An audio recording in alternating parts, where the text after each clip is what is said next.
So in just 5 days, the unthinkable is about to happen. What we are going to address today is what is going to happen over the next 5 days. And this is going to cause a lot of heartbreak for millions and millions of people. One thing that I can tell you right now is that the federal government would shut down at 12:01 on Saturday morning. This is if Congress cannot come together, pass some legislation to keep the federal government open here in the United States. But here's the big concern. If the federal government does shut down, we could see food stamps get hit. WIC for women, infant, and children would get hit. Affordable housing vouchers would be in danger. This means millions and millions of families could be kicked out of their apartments. This is the concern right now, and this is why I bring this to your attention, because we only have 5 days to fix this massive problem. So let's break this down in today's video. All I ask is one thing, takes 2 seconds. Go ahead, hit that like button if you enjoy these daily updates, and now let's begin.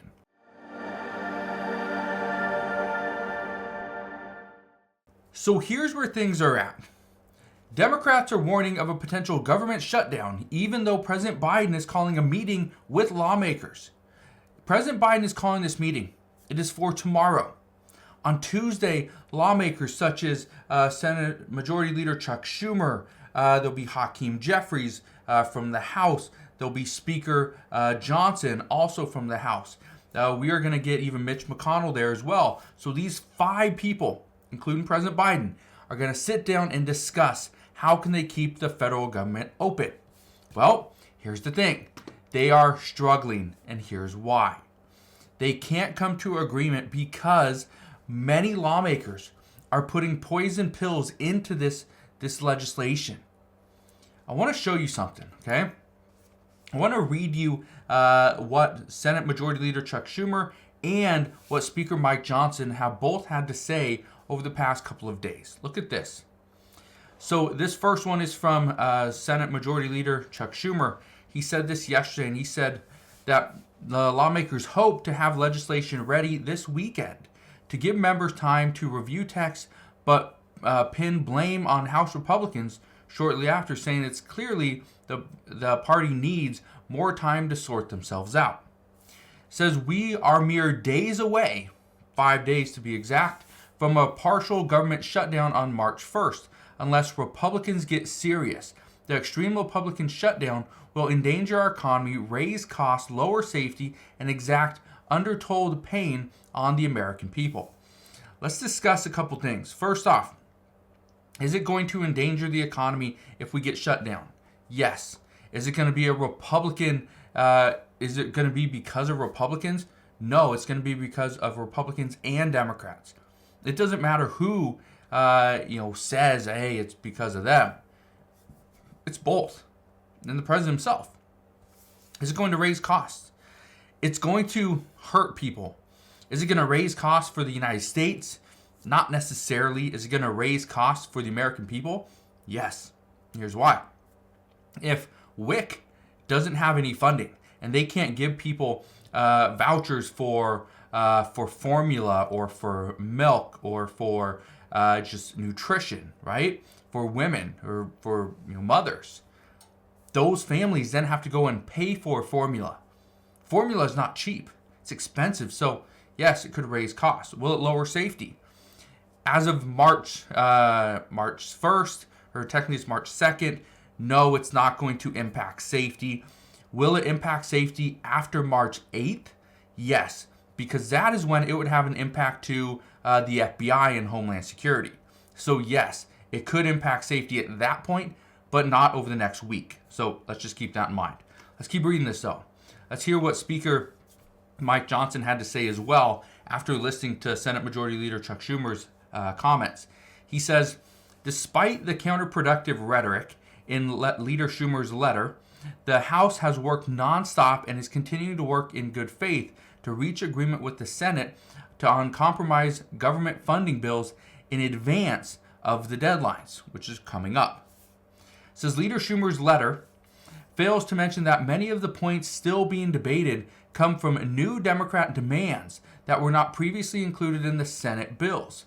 At a time of divided government, Senate Democrats are attempting at this late stage to spend on priorities that are farther left than what their chamber agreed upon. Here's what we know. We know that there are some, Democrats and some Republicans that are almost pushing to get their agenda into this bill in the end. And the majority of lawmakers say, no, it's too late. We cannot do this. We do not have time. We cannot go and debate this. And yet they're trying to hold out and get their agenda included. Well, that's becoming a big issue. Because if this doesn't get passed by March 2nd, again, it has to be pretty much signed into law by President Biden by 12:01 on March 2nd, or else there'll be a partial government shutdown. Here's what we know we are going to lose. This is just some things. It says even a partial shutdown would trouble federal food assistance programs, including WIC. This is an emergency nutrition program for women, infants, and children that is already contending with a budget shortfall. One of the things what we have heard from WIC over the past year is their budget is so tight that they have to wait in some instances to approve other people into WIC because they don't have the funding. They have to wait for some people to pretty much be out of the system, be out of the program, in order for them to add somebody new. That's a big issue. It also goes on to say air traffic controllers would remain on the job but would go unpaid. Here's a big one. Federal housing vouchers says which supports 5 million families could be temporarily endangered. And also government scientists would stop tracing and tracking animal-borne diseases. Now, I want to explain one thing. This housing voucher program. What we know, and I want to show you this one as well. This is an article from January 10th, 2024. It says budget fight threatens poor families with cuts to housing aid and evictions. What we know is that this from HUD, this, Department of Housing and Urban Development, HUD has said that if they have to cut some of their program, well, that's one of the things that they're going to have to do. And this is currently on the table. They are discussing this. They say sometimes they're going to have no choice. Let me read you this. It says, if Congress fails to reach a deal, do not worry about this January 19th deadline. Okay, this is from the previous article, which is done about a month ago. They did reach an agreement, and so now we're working towards the next one. But it says the Department of Housing and Urban Development would have no choice but to furlough staff members and cease some of its operations, potentially jeopardizing the voucher program if it takes many weeks to restore funding. This is part of the issue.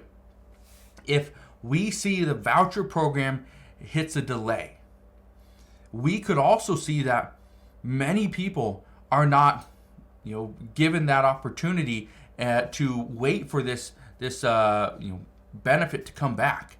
And if that's the case, they could be asked to vacate their apartment.